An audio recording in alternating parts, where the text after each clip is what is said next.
All right, well, welcome back to the channel. I am excited to kind of dig a little bit more deeper into the first three episodes of The Lord of the Rings, Rings of Power. And I'll be kind of doing quick recaps on each episode and maybe digging into some of the characters and where they're at. Okay, so episode one, we get a little bit of a backstory on Sauron, which I thought was really well done.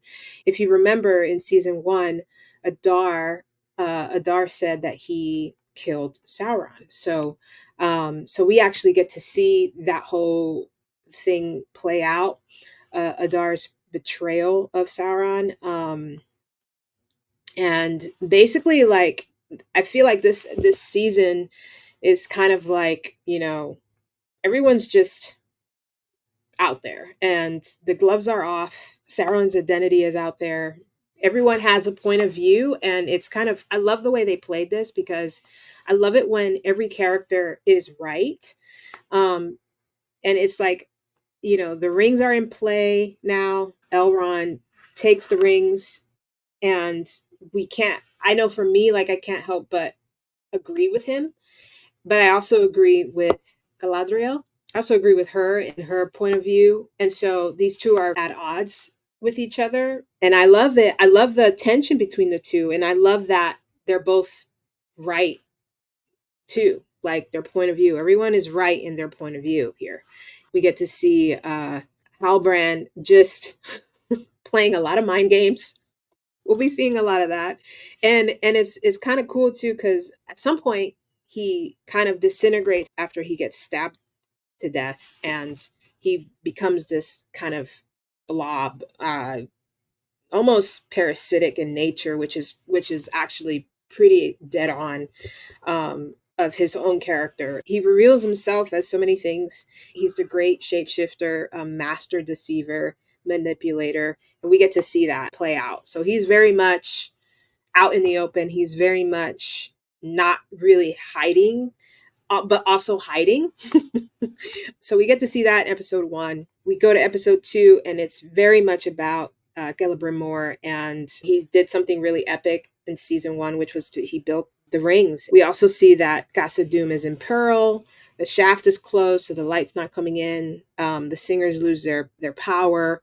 We see the rings give the bearers of the rings. We see the exchange there, and we see that it's almost the rings almost act as a peering into the future, almost like a harbinger of what's to come. We saw Sauron revealing himself as Anatar, which was really, that whole sequence was pretty amazing.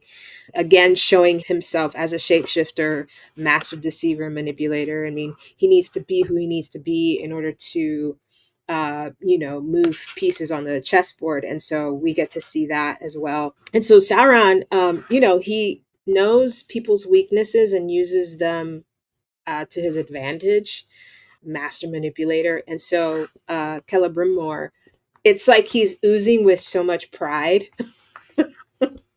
And then you have this person that comes in. For him, he doesn't know that he's Sauron, right? So he is just uh wanting someone to see all the work that he's done for so many years, and then to come to this place of building these pretty epic rings that actually work, and is doing what they're meant to do. He's just oozing with pride, and Sauron takes advantage of that. And then episode three, it's basically, there's a political drama going on, right? And the stakes are higher. So then we see Maria and Elendil. Season one, they go out with Galadriel, and that mission failed. They come back to Numenor, and the people they're already kind of iffy about them going to war, and now they're coming back and it didn't work and people died. So they're the people of Numenor, is they're kind of already fed up. There's political drama that's happening with Pharazôn. He has plans, lots of plans, and he's the great usurper here. Elendil's daughter, pretty angry. Her brother died. She doesn't know that he's actually alive. Sister is angry. blames other people for the death, doesn't blame her dad, but also feels like her dad's not seeking any kind of justice. So she takes it upon herself to do that. And she plays a role in helping Farazan and his plans to take the throne. When shit hits the fan, people feel like, they need a leader that's going to stand up and do what's necessary. And right now, Marielle is she's blind. She made some mistakes, according to some people. I think the people are kind of wanting a leader that's going to be strong and inspire confidence. And Arendir is kind of in a dark place. The love of his life died. The orcs, their spears, they carry something in their spears that humans, kind of succumb to, and she um, ended up dying. This was I wasn't expecting that. I did not read the books, or any source material. He's kind of in a very just dark place. Lots of things are going on in all of these episodes, all really uh, displayed really well, I believe, and I really love this series. I am finding that my second watch on shows is better than my first. I don't really understand all the hate. Listen, you're entitled to not like a series. There's something that's happening that I'm seeing that's kind of so toxic that it's just unbelievable to me. But this is the world we live in now, and apparently people will they take the dislike of a show to such incredible levels. There are numerous things that have come out in the last several weeks of the Tolkien estate being very much involved in the series and in story points. And first of all, I think that's great. I think it's smart to have the estate be a part of the making of the show. I wonder if people, because a lot of the argument is that it's not Tolkien or whatever. I don't even know what the argument is. I didn't get the memo to hate the show, but so I am glad it's back.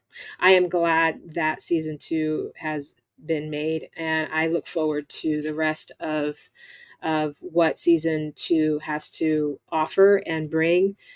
So the next several weeks are going to be amazing. I already know.